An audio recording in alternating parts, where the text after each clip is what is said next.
Ребятки, небольшая реклама самого себя. Спешу сообщить, что у меня есть канал на Твиче, где я веду стримы почти каждый день, и в основном по Dead by Daylight. У нас уже сложилась там уютная атмосфера со своими приколами и фишками. Поэтому приглашаю тебя присоединиться и стать частью этого сообщества, пока оно еще совсем молодое. Ссылка на канал будет в описании. Заходи и увидимся там.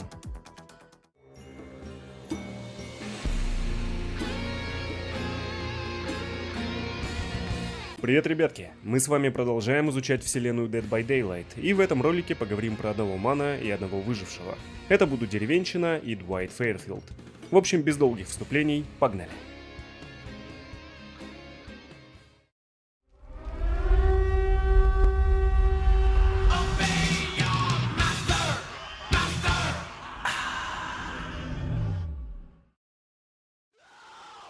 Для начала напомню вам о торговой площадке Keys for Gamers. Ведь именно сюда в наше время приходят геймеры, чтобы покупать игры и подписки для консолей, потому что на сайте есть почти все. Вечные хиты, свежие релизы и даже предзаказы. А для ПК-бояр имеется любой софт, офис, антивирусы и, конечно, Windows. Здесь же можно купить внутриигровую валюту или просто пополнить свой цифровой кошелек, например в Steam. Также имеются карты пополнения для iTunes, Google Play, Amazon и множество других сервисов. А оплатить покупки можно с помощью банковской карты, в том числе платежной системы МИР. Ну а по моему промокоду KULT вы получите дополнительную скидку 10%. Ссылка и промокод в описании.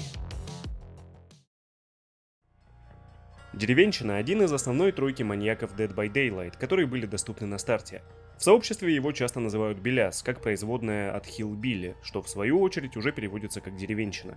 Интересно, что долгое время у персонажа не было имени, и это являлось как бы частью лора. Hillbilly был настолько нежеланным ребенком для своих родителей, что они даже не стали давать ему имя. И спустя время появляются архивы, рассказывающие о становлении персонажа как маньяка. И там история как раз во многом строится на том, что он хочет узнать свое имя. Маниакально требует мать произнести его, местный шериф пытается манипулировать персонажем, обещая назвать его имя. В дальнейшем вы поймете, почему на этом так акцентируется внимание, но сейчас важнее то, что у персонажа спустя время после релиза игры официальное имя таки появилось – Макс Томпсон-младший. Сначала его назвали в артбуке, а потом и сами разработчики подтвердили это на стриме. Но это, кстати, тоже попытались объяснить лорно, то есть родители персонажа называли его просто Бой, мальчик или пацан. Но он сам настолько хотел себе настоящее имя, что решил взять такое же, как у отца, Макс Томпсон.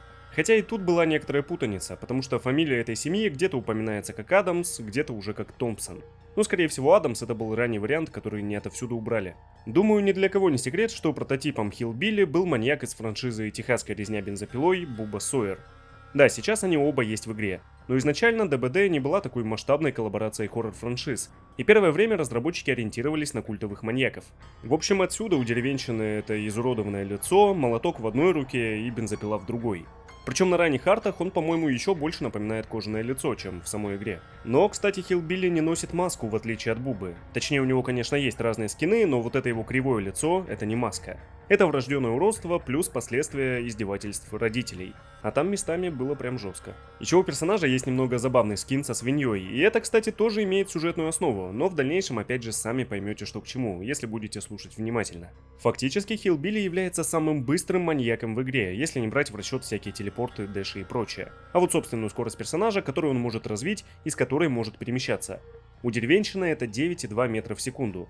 Ну, для понимания, обычная скорость передвижения маньяка – это 4,6. В этом, в общем-то, главная способность персонажа. Он разогревает бензопилу и разгоняется с ней, развивая огромную скорость, но при этом становится гораздо менее управляемым. Но фишка бензопилы еще и в том, что с ее помощью деревенщина может уложить сурва с одного удара. Это вообще первый маньяк в игре, чья способность позволяет отправлять выживших сразу в предсмертное состояние. Разве что раньше, в более ранних версиях игры, у бензопилы была механика перегрева, которая заставляла игрока на этом маньяке как-то обдуманно действовать. Не перегревать пилу, чтобы она не ушла в кулдаун, и персонаж не лишился своей способности на какое-то время. Теперь на замену перегреву пришла перегрузка. Маньяка решили бафнуть, и сейчас наоборот, чем активнее он пользуется пилой, тем быстрее войдет в состояние овердрайв и сможет двигаться еще быстрее. Плюс сама пила будет быстрее заводиться. Персонаж, кстати, часто менялся за годы своего существования, в той или иной степени. На релизе, например, он звучал более монструозно, чем сейчас. У него не было своей музыкальной темы и музыки погони. Хотя и сейчас его музыкальная тема – это ремикс музыки из хэллоуинского ивента 2017 года, который как раз звучит на заднем плане. Не буду сильно вдаваться в то, как персонажа меняли в плане способностей, потому что там не такие значительные изменения, как упомянутая выше механика перегрузки. Там меняли его перк-умелец, балансировали бензопилу, но это уже такие детали, которые сейчас особо смысла не имеют. Поэтому теперь давайте перейдем к истории персонажа. Но тут надо просто держать в голове, что я буду озвучивать, скажем так, мысли, потому что Хиллбилли по лору внятно разговаривать не может, максимум он произносит ма и па. А так как я рассказываю истории маньяков от их лица, то, конечно, я не буду симулировать дефекты речи Хиллбилли, иначе это было бы 10-минутное мычание. Такие вещи даже объяснять не стоит, но за годы своей деятельности на ютубе я уже готов ко всякому. Поэтому просто помните, что Хиллбилли не может говорить, но может думать, и я озвучиваю его мысли.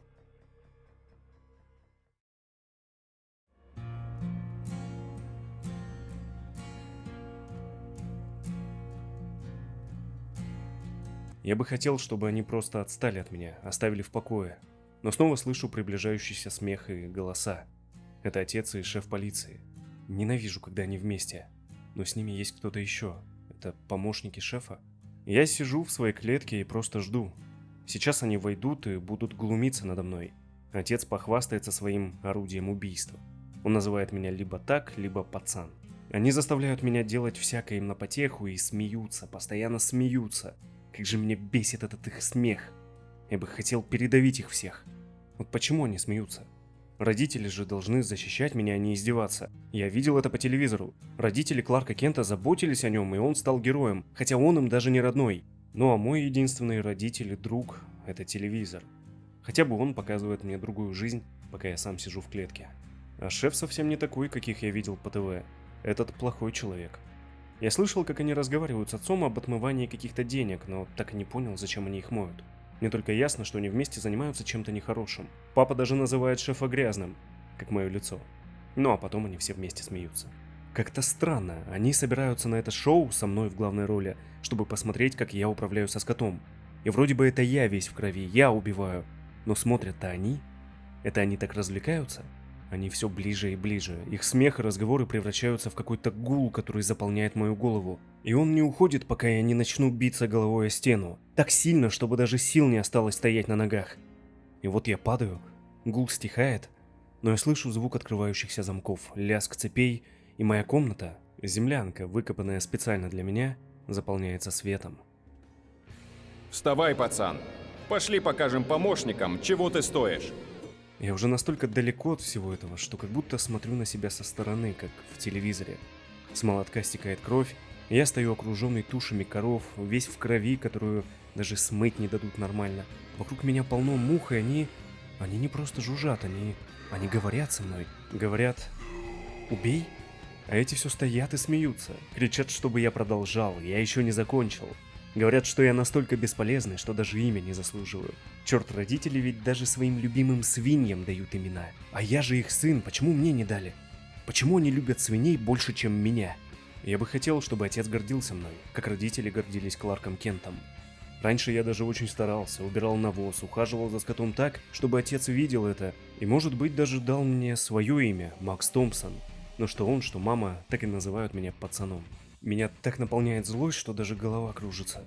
Их смех, разговоры, подстегивание и жужжание мух – все это сливается в какой-то шум, который как будто общается со мной и говорит.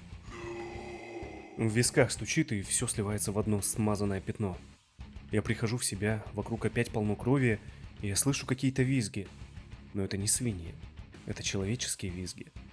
Не понимаю, что происходит и где все, где папа? Они же только что были тут и смеялись надо мной. Я, кажется, слышал голос шефа. Он злобно спрашивал, что я наделал, но я не сразу понял, что он говорит. Я как бы слышал его, но не слушал. Ощущение было, как тогда в детстве, когда мама опускала мою голову в ведро с водой, чтобы я не звал ее. Шеф орет, что я всех убил, его людей и папу. И я вывалился из сарая и пошел в дом родителей. Там лежала мать с разбитым ртом. И я схватил ее и, напоследок, попросил произнести мое имя. Но она, скорее всего, даже не поняла, что я говорил. Мои слова понимаю только я. Я требовал имя, но она ничего не говорила. Я спрашивал, почему они меня ненавидят, но она ничего не говорила. Спрашивал, что я сделал, но, кажется, она вообще больше не могла говорить. Я приобнял ее напоследок, крепко сжал. Она сопротивлялась сколько могла, а потом я ее отпустил. В кухню влетел шеф и занес надо мной молоток, но тут же поскользнулся на крови и упал. Я сделал что-то плохое, значит, мне надо бежать. Шеф погнался за мной, а я в ужасе пытался скрыться в лесу под свистом пуль. Я уже устал бежать, но вдалеке все еще слышал голос шефа. Он кричал, что жалеет о том дне, когда уговорил родителей оставить меня, когда сказал, что из такого уродца может получиться неплохой работник. И всякое другое говорит, что я не хотел бы слышать. Родители пытались тебя убить.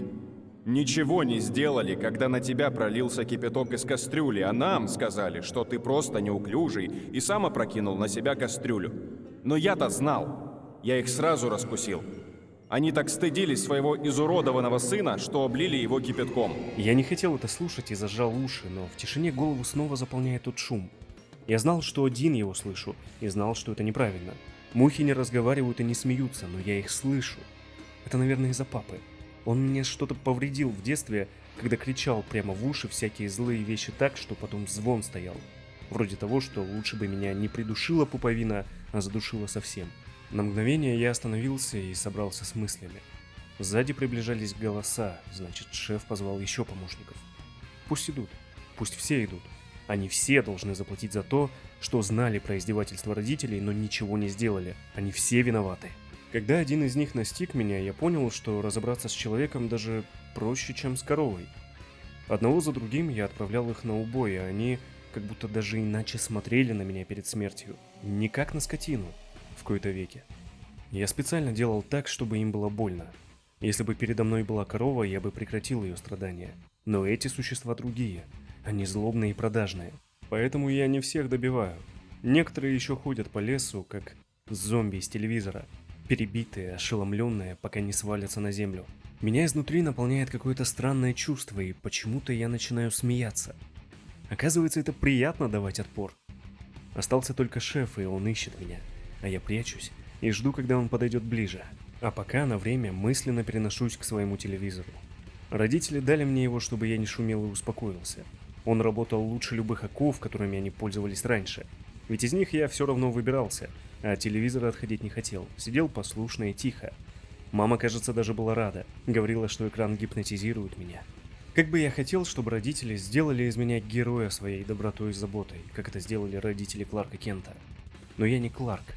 Я родился слишком слабым, искалеченным и уродливым. Но было бы неплохо, если бы Кларк появился сейчас, в последний момент, как в сериале, и помог мне. Но я понимаю, что жизнь другая, и героев ждать не надо. Сейчас я сам себе герой, и мне хватит прятаться. Пацан, ты же хочешь знать, как тебя зовут? Так я знаю. Если выйдешь, я нашепчу тебе имя в твое бесполезное, жеваное ухо. Я пошел на голос шефа. Он, видимо, находил своих помощников или то, что от них осталось. Кричал, что я отвечу и заплачу за все, что сделал. Я? Нет, это он заплатит за то, что закрывал глаза, пока я все эти годы сидел в клетке. Появились новые помощники, и еще собак пригнали. Эти люди выглядят более злыми, и не понимаю, то ли потому, что я забил их друзей, то ли потому, что положил конец их грязным делам с моим отцом. Но мне, в общем-то, плевать, я со всеми справлюсь. Но мне нельзя им попасться. Мне кажется, что они заставят меня мучиться и визжать как свинью. Ха, если бы меня любили хотя бы так же, как одну из тех свиней мамы и папы, то все могло бы быть иначе. Я же не родился монстром. Ими не рождаются, их делают. Я слышал это по телевизору. Макс Томпсон-младший, как он сам назвал себя, в итоге разделался и с помощниками, и с самим шефом, скормив его тем самым свиньям. Их он, кстати, тоже, судя по всему, забил. Тела родителей, согласно одной из версий, были найдены на ферме в подвале, а сам мужчина по кличке Пацан так и остался жить на ферме Колдвинд, в тех тайных комнатах в подвале, которые родители соорудили, чтобы скрыть его от мира.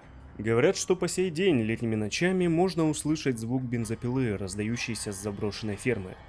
А еще эта история внутри мира Dead by Daylight легла в основу фильмов Coldwind, Мужчина по прозвищу Пацан и Инцидент на ферме.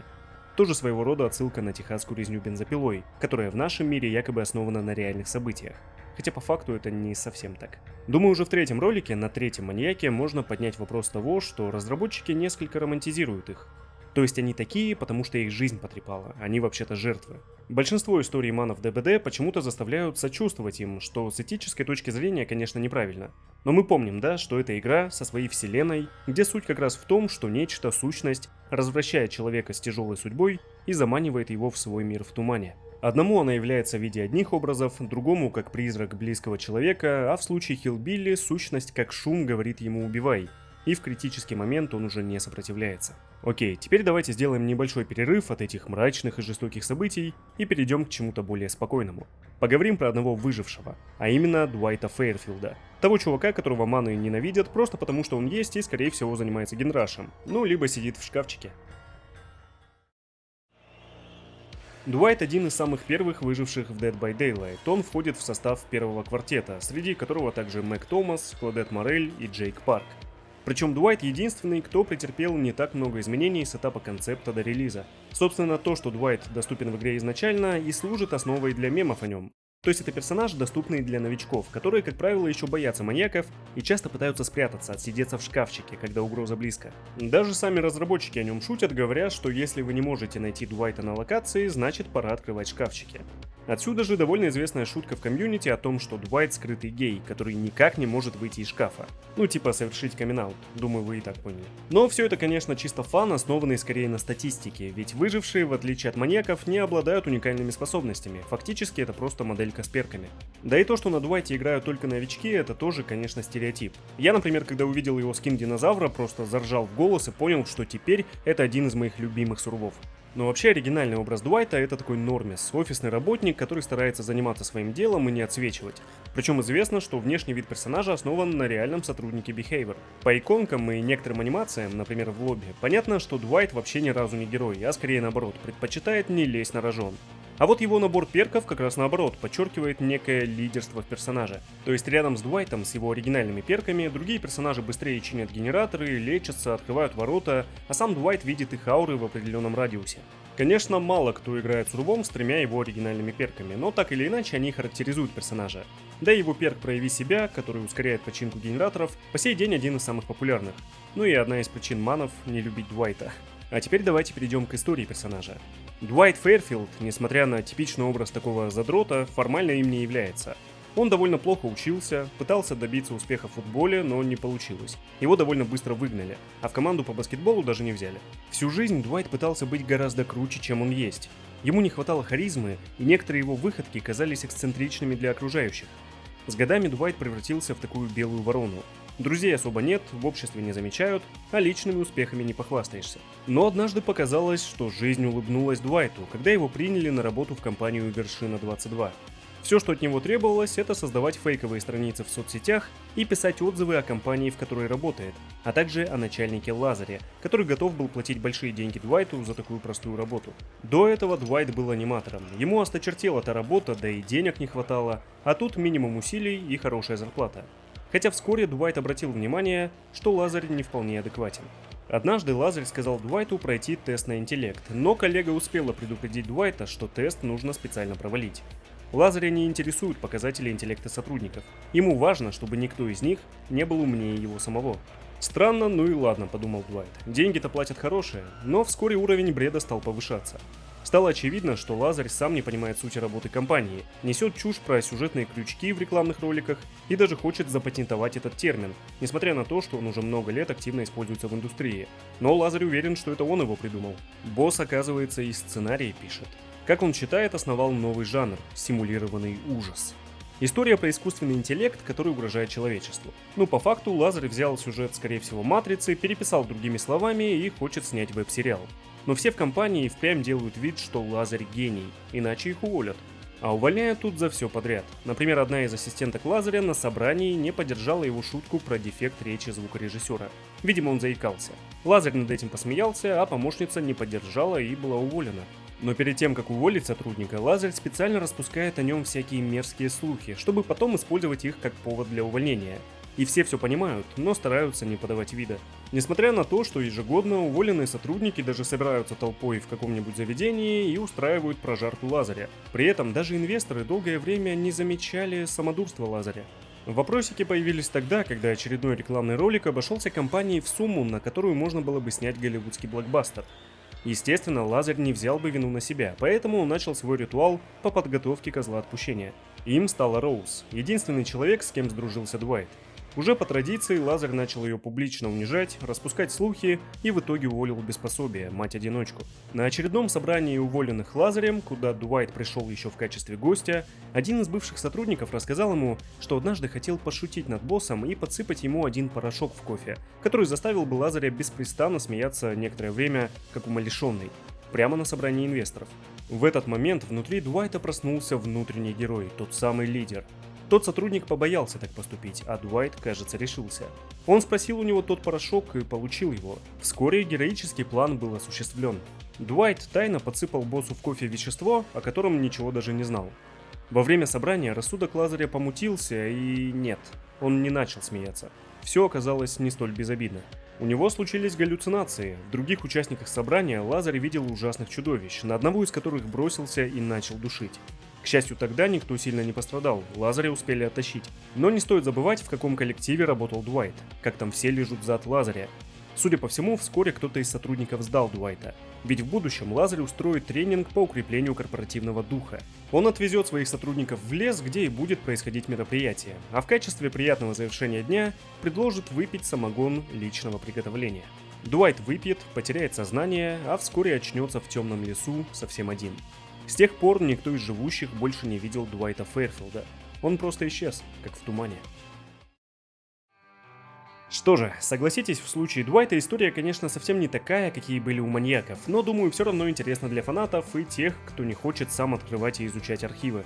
Насколько я понял, босс Дуайта выяснил, что последний подсыпал ему какое-то вещество ранее и решил отомстить.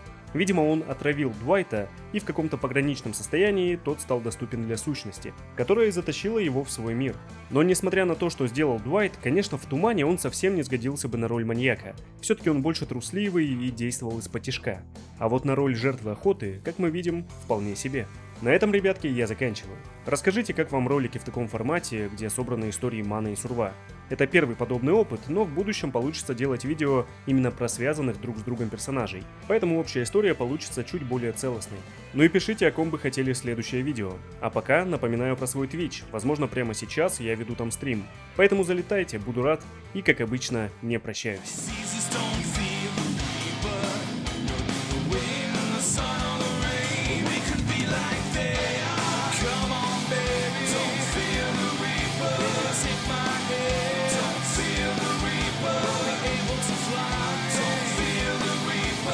Take my